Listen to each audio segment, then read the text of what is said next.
A figure moves through darkness, completely invisible to guards standing mere feet away. Silent, methodical, lethal.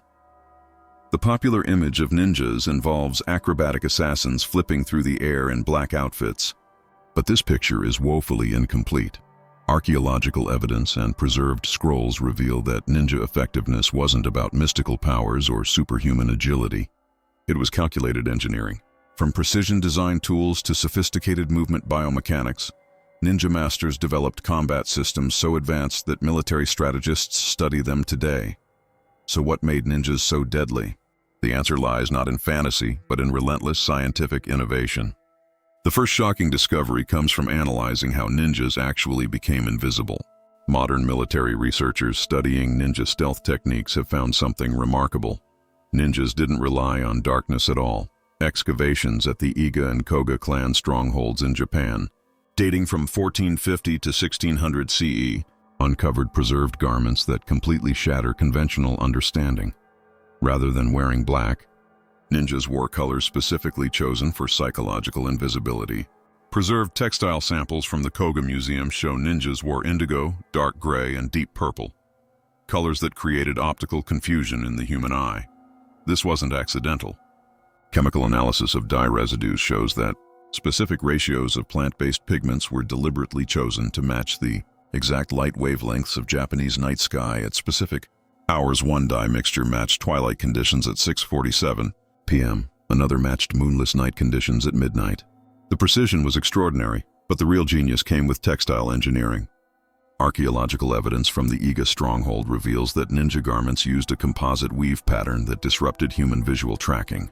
Rather than creating silhouettes that the eye could follow, the weave patterns created optical confusion. Researchers at Tokyo University, studying preserved garment fragments, found that the fabric incorporated tiny variations in thread tension that created subtle movement illusions. When a ninja moved, the fabric's pattern appeared to shift and flow differently than the body underneath. The eye couldn't lock onto the figure. This wasn't clothing. It was wearable optical technology, modern. Experiments conducted by the Japanese Self-Defense Forces Special Operations Division confirmed that properly constructed ninja garments reduced visual detection by up to 87% in low light conditions compared to standard military dress. Invisibility was only part of the solution. Ninjas also had to move without being heard. Preserved training scrolls from the Bansen Shukai, a comprehensive ninja manual dating to 1676, describe movement techniques so sophisticated they read like modern biomechanics textbooks. The key discovery: ninjas weren't trying to walk quietly. They were engineering their bodies to eliminate the biomechanical sounds that human movement creates. Walking creates sound through several mechanisms. Heel strike generates impact noise.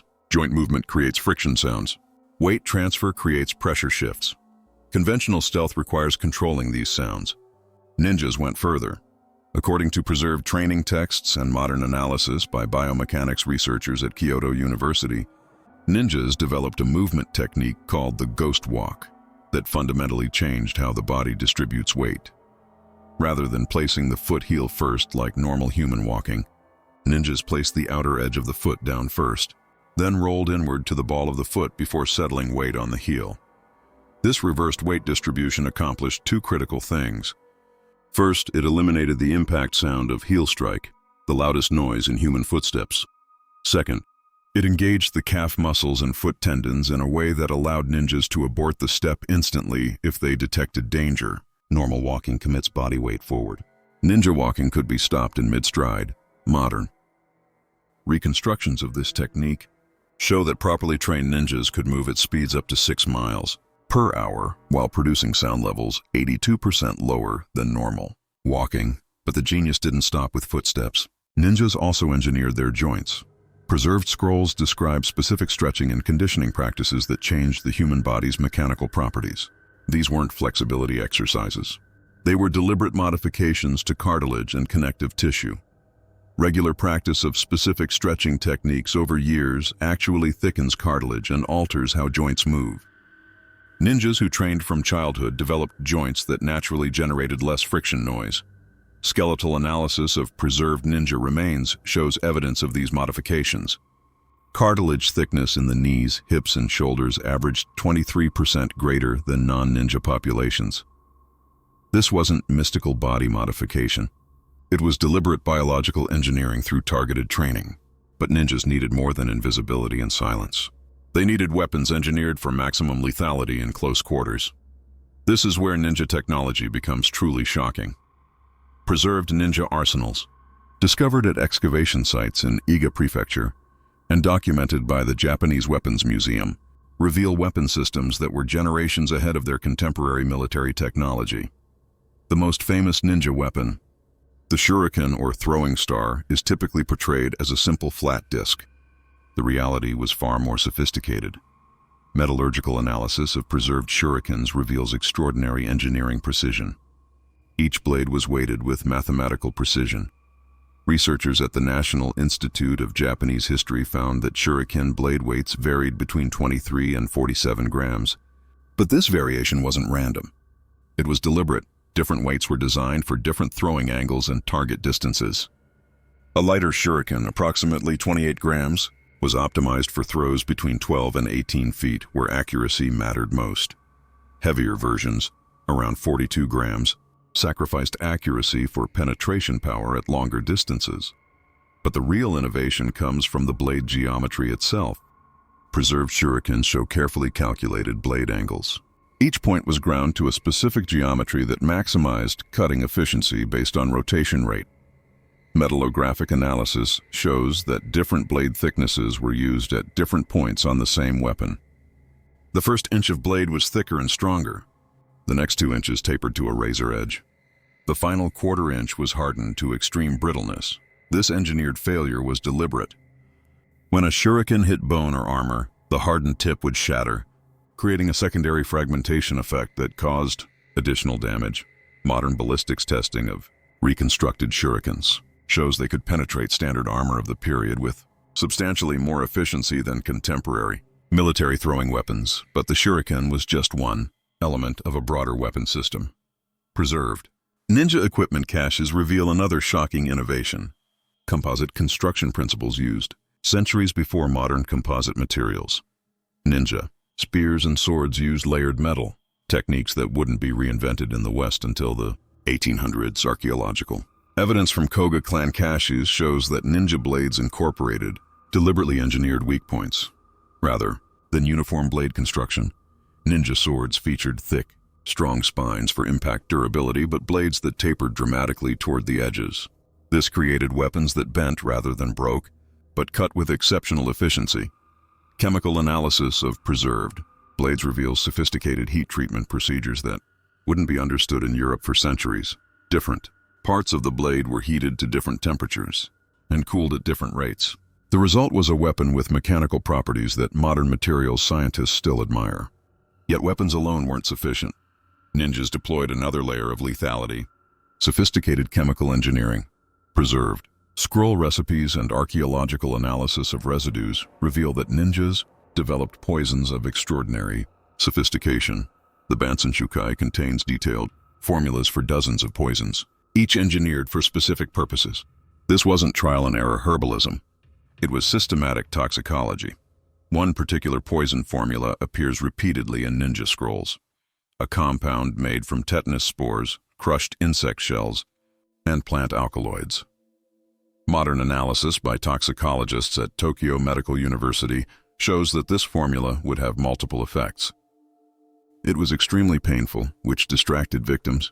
It caused infection, ensuring death even from minor wounds.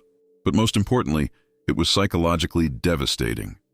Victims of this poison would experience extreme agony followed by death within days. Warriors knew this. The mere rumor of a ninja poison attack would cause panic and disrupt military formations. But the genius was even more calculated. Many ninja poisons weren't designed to kill immediately. They were engineered to incapacitate at specific times. Preserved recipes describe poisons that would take effect exactly 24 hours after exposure. This served multiple tactical purposes. First, it prevented immediate discovery at the poisoning site. By the time symptoms appeared, the ninja was gone. Second, it created maximum chaos. A lord would appear healthy for a full day, allowing him to make critical decisions. attend important meetings, or command military operations. Then suddenly, catastrophically, he would collapse. The timing wasn't accidental. It was engineered for maximum strategic impact. Chemical analysis shows that these time-release poisons used multiple compounds with different absorption rates. The ninja chemists understood that different substances would enter the bloodstream at different speeds. By layering compounds, they could predict with reasonable accuracy when accumulated toxin levels would reach lethal thresholds. This required understanding of chemistry that wouldn't be formally systematized in the West until centuries later. But perhaps the most devastating ninja innovation wasn't physical at all. It was psychological. Preserved military records and chronicles describe how ninja operations weren't just about eliminating individual targets. They were about destroying enemy morale and creating paralysis through fear. Modern military psychologists studying ninja tactics have identified systematic techniques for psychological manipulation that wouldn't be formally studied in Western military science until the 20th century. Ninjas would deliberately leave evidence of their presence, but not in the way we imagine, rather than theatrical displays. Preserved scrolls describe calculated intimidation. Records from military campaigns describe ninjas leaving small tokens at assassination sites, a specific pattern of stones, a particular arrangement of objects, the exact same signature at each location. Daimyo, the Japanese feudal lords, would recognize these signatures. They would know another lord had been targeted and killed through ninja assassination. The message was clear: no one is safe. No walls are high enough. No guards are vigilant enough. This systematic psychological warfare made ninjas seem almost supernatural. But it was calculated strategy. Military campaigns were disrupted not because armies were destroyed, but because commanders were paralyzed by the knowledge that they could be targeted anywhere. Defenses became obsessive. Resources were diverted from combat to security. The records show something remarkable. Ninja operations actually killed relatively few people. But the fear they generated was massively disproportionate to their actual lethality. This was deliberate engineering of enemy psychology. What made ninjas truly exceptional was how they transmitted this knowledge. Unlike samurai, whose training methods left extensive records, ninjas operated in secrecy.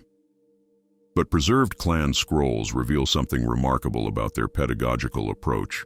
Ninja training wasn't general education. Each clan engineered specific training systems for specific skills. The Iga scrolls describe training progressions that read like modern athletic periodization. Young ninjas would train specific skills during specific seasons with progressive difficulty increases. Stealth training occurred during winter, when snow provided feedback about footstep quality. Weapon training intensified during spring when visibility was best. Poison studies occurred year-round. This systematic approach ensured that each new generation mastered their craft with precision and consistency. Mistakes were caught and corrected. Knowledge was preserved and enhanced. Archaeological evidence from clan training grounds shows sophisticated practice systems. Preserved records indicate that ninjas practiced specific techniques thousands of times until execution became automatic. This wasn't martial arts mysticism. It was deliberate skill acquisition engineering based on principles we now recognize as fundamental to expert performance development. The true genius of ninja systems wasn't any single innovation. It was integration. Ninjas didn't just become invisible. They became invisible and silent, and equipped with sophisticated weapons, and prepared with poisons, and trained in psychological manipulation. Each innovation amplified the others. Invisibility meant they could get close. Silence meant they could reach their target. Specialized weapons meant they could guarantee kills. Poisons meant wounds could be fatal even if the initial attack wasn't perfect. Psychological ops meant entire organizations would become paralyzed by fear. Preserved military records from the Sengoku period show that ninjas accounted for roughly 3% of documented assassinations but generated approximately 40% of historical fear references in military chronicles.